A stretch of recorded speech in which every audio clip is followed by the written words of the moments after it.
सिर्फ 3 दिन, just 72 hours between you and your class 10 science exam. डर लग रहा होगा, ये समझ नहीं आ रहा होगा कि कहां से शुरू करूं, देन स्टॉप राइट नाउ। मैं आपका पीके बाबा आप लोगों के लिए लेकर आया हूं एक ऐसा एग्जैक्ट रोड मैप जिसे टॉपर्स यूज करते हैं लास्ट मोमेंट पर अपना गेम पलटने के लिए। Because we are not going to just study, we are going to conquer the game, we are going to change the game. Pen और paper निकालो क्योंकि ये स्ट्रेटेजी आपकी लाइफ चेंज करने वाली है। So let's start. डे 1 में हमें क्या करना है? डे 1 में हमें अपने शेड्यूल को मॉर्निंग और इवनिंग में यानी 2 पार्ट्स में हमें डिवाइड करना है। हम जानते हैं इंग्लिश का एग्जाम हुआ है, एनर्जी फुल है, मस्त तैयार है हम। तो हम सबसे पहले हमारे हार्डेस्ट टारगेट को लेंगे जो है लाइट चैप्टर। लाइट चैप्टर से रे डायग्राम प्रैक्टिस कर लो। रे डायग्राम कॉनकेव के भी और कॉन्वेक्स के भी, क्योंकि इनमें से क्वेश्चन आता ही आता है। फिर बात आती है 5 मार्क के न्यूमेरिकल की। भाई 5 मार्क का न्यूमेरिकल आपका एक शॉर्ट है, या तो वो मिरर फॉर्मूला से या वो लेंस फॉर्मूला से। तो 5 न्यूमेरिकल तो आपको प्रैक्टिस करने मिरर फॉर्मूले पर, और 5 न्यूमेरिकली प्रैक्टिस करने लेंस फॉर्मूले पर, और 2 न्यूमेरिकल आपको प्रैक्टिस करने हैं पावर ऑफ द लेंस पर। अब सीधे जंप कर जाना है हमें इलेक्ट्रिसिटी पर। इलेक्ट्रिसिटी में से भी ओम्स लॉ पर, फैक्टर्स ऑन रेजिस्टेंस डिपेंड पर से भी क्वेश्चन आते हैं। उसके बाद सीरीज और पैरेलल कॉम्बिनेशन के सर्किट डायग्राम आते हैं। उसके बाद अगर हम बात करें heating effect of electric current से क्वेश्चंस आते हैं। उसमें जो पावर वाला कॉन्सेप्ट है उससे पिछले 5 सालों में सबसे ज्यादा मार्क्स के क्वेश्चन आए, यानी बहुत इंपॉर्टेंट है। और ये थ्योरी करने से नहीं होगा, यहां पर हमें सिर्फ थ्योरी पढ़ने से काम नहीं चलेगा, हमें एटलीस्ट 15 न्यूमेरिकल सॉल्व करने हैं।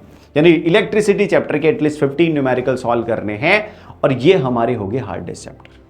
अब हम थोड़ा एग्जॉस्ट हो चुके हैं, शाम का टाइम है, तो हम कुछ इजी चैप्टर्स को पिक कर लेंगे, जैसे कि केमिकल रिएक्शन एंड इक्वेशन और acid base and salt.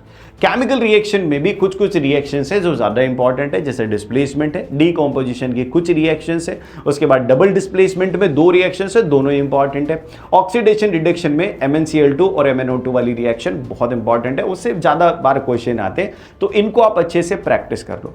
Balancing का एक क्वेश्चन पक्का है, तो बैलेंसिंग की जितनी ज्यादा हो सके प्रैक्टिस कर लें। वो 1 नंबर में भी आ सकता है और 2 नंबर में भी आ सकता है। अब हम एसिड बेस पर चले, तो एसिड बेस में सिमिलरली इंडिकेटर पर क्वेश्चंस आते हैं बार बार, यानी 1 से 2 नंबर के क्वेश्चंस इंडिकेटर पर होंगे। फिर 1 से 2 नंबर के क्वेश्चन केमिकल प्रॉपर्टीज पर होंगे। 3 नंबर का क्वेश्चन होगा आपका सॉल्ट पर। यानी कि यहां पर अगर हम बात करें तो सॉल्ट का फॉर्मेशन कैसे होता है और उसके क्या क्या एप्लीकेशंस हैं। ध्यान रहे, ये सब लिखने से होगा, सिर्फ पढ़ने मात्र से काम नहीं चलेगा, अभी तुम्हें इनकी प्रैक्टिस भी करनी है साथ में। तो अब हमें शाम को लगभग, यानी डे 1 में हमने 30% सिलेबस कंप्लीट कर लिया है, यानी हमारी साइंस का 30% पार्ट कंप्लीट हो चुका है। अब हम बात करेंगे डे 2 की। तो भाई डे 2 पर हमारा जो सिस्टम है वो चलेगा मैराथन बेस पर, और यहां पर जो मैराथन होगी वो बायोलॉजी की होगी। अभी तक हमने फिजिक्स और नेप्टा डाला है, अब हम बायो की मैराथन और कार्बन एंड इट्स कंपाउंड एक चैप्टर हम लेने वाले हैं।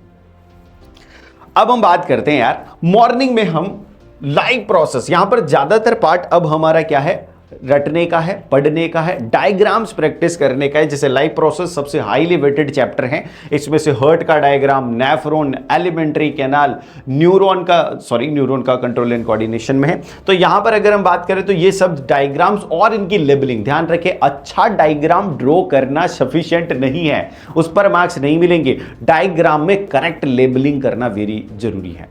और इसी चैनल पर आप लोगों को लेबलिंग को इजी वे में कैसे याद रखा जा सकता है, कैसे इजी वे में डायग्राम ड्रॉ किए जा सकते हैं, ट्रिक्स के साथ आप लोगों को बताया गया।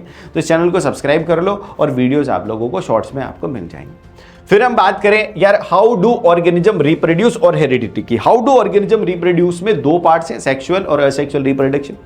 सेक्सुअल रिप्रोडक्शन में सबसे इंपॉर्टेंट है फ्लावर का diagram, sexual reproduction in flower. Flower का जो डायग्राम है that is very very important, इसको अच्छे से प्रैक्टिस कर लो। उसका male reproductive part, female reproductive part, fertilisation और सारा का सारा प्रोसेस जो है आप लोगों को समझ लेना है, ठीक है। उसके बाद हम आगे बढ़ेंगे तो हेरिडिटी पर। भाई हेरिडिटी पर जो दो क्रॉस है मेंडल के, मोनोहाइब्रिड और डाईहाइब्रिड क्रॉस, इनको अच्छे से इनका जो पुनेट स्क्वायर मेथड है वो ड्रॉ कर लेना है, इसका जो ऐसा सीक्वेंसिंग मेथड है वो आपको अच्छे से समझ लेना है। और साथ के साथ इसमें जो रेशियोज आते हैं, फिनोटिपिक रेशियो और जीनोटिपिक रेशियो, वो दोनों की ही बहुत इंपॉर्टेंट है। अगर वो मेंशन नहीं किए तो तुम्हारे आधे मार्क्स कट जाएंगे आंसर में। तो आपको मोनो और डाई हाइब्रिड क्रॉस के फिनोटिपिक रेशियोज और जीनोटिपिक रेशियोज पता होने चाहिए।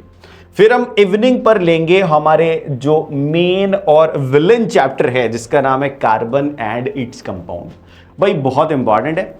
कार्बन एंड इट्स कंपाउंड में आपने देखोगे तो कार्बन की प्रॉपर्टीज हैं, फिर होमोलोगस सीरीज है, फंक्शनल ग्रुप है, नॉमेनक्लेचर है, और फिर लास्ट में अगर हम बात करें सेपोनिफिकेशन और कई सारी चीजें हैं।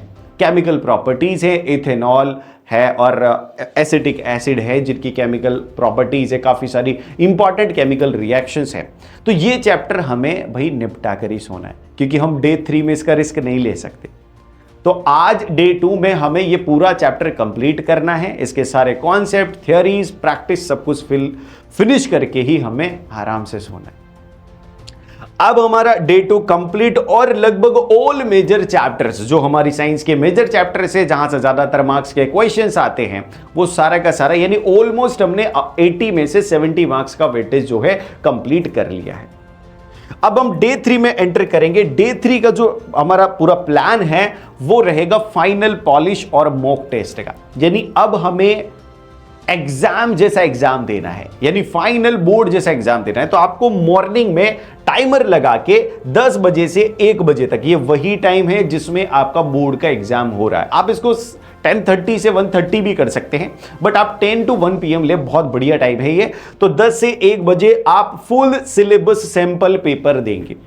आपको ई सरल के उसमें मिल जाएंगे full syllabus sample paper on the latest board pattern, यानी जिस बोर्ड पैटर्न पर तुम्हारा एग्जाम होने वाला है उसी पैटर्न पर आपको यहां पर टेस्ट मिल जाएगा। और वही टेस्ट देना है, टाइम बाउंड टेस्ट देना है। फोन को ऑफ कर देना है, सारे डिस्ट्रैक्शन को दूर कर देना है, टाइमर ऑन रखना है, और फाइनली जब आपका टेस्ट कंप्लीट हो जाता है तो अपने आप को सेल्फ इवेल्युएट और एनालिसिस करना है कि मुझे प्रॉब्लम कहां आई। क्या मुझे एमसीक्यू सॉल्व करने में प्रॉब्लम आ रही है, या लॉन्ग आंसर टाइप क्वेश्चंस को लिखने में प्रॉब्लम आ रही है। मैं अपने आप को किस लेवल पर अभी रखूं, कहां इंप्रूवमेंट के चांसेस हैं, तो उन एरियाज पर इंप्रूव करना है, उन एरियाज को रिकॉल और रिफोकस और उनको रिवाइज करना है। फिर हमारे जो बचे हुए इजी चैप्टर्स हैं, तो आफ्टरनून में हम उन स्मॉल और इजी चैप्टर्स को ले लेंगे, जैसे magnetic effect of electric current है, जहां पर बहुत थोड़ा सा ही पार्ट, लगभग 4 to 5 मार्क्स के क्वेश्चंस बनते हैं। अवर एनवायरनमेंट में फिक्स है 5 मार्क्स के क्वेश्चंस बनेंगे, जो कि बहुत आसान है। एनर्जी फ्लो है, और यहां पर इकोसिस्टम, एनवायरनमेंट और फूड चेन, फूड वेब, इन पर ही ज्यादातर क्वेश्चंस आते हैं। मेटल नॉन मेटल में जो है फिजिकल प्रॉपर्टीज पर एक क्वेश्चन जो है आपको पक्का आएगा एमसीक्यू में। उसके बाद अगर अपन केमिकल प्रॉपर्टीज पर चले तो एक रिएक्शन लिखने को आएगी जो मोर और लेस आपकी जो एसिड बेस एंड सॉल्ट है और केमिकल रिएक्शन एंड इक्वेशंस है उनसे सेम रहती है chemical properties. Extraction of metal पर रोस्टिंग और कैल्सिनेशन और रिफाइनिंग, इलेक्ट्रोलाइटिक रिफाइनिंग, इन 3 पर क्वेश्चन बनेगा, वो भी 3 से 4 मार्क्स का या 5 मार्क्स का क्वेश्चन बनेगा। तो ये आप लोगों को बहुत अच्छे से समझ लेना है। अब हमारा साइंस बिल्कुल कंप्लीट हो चुका है।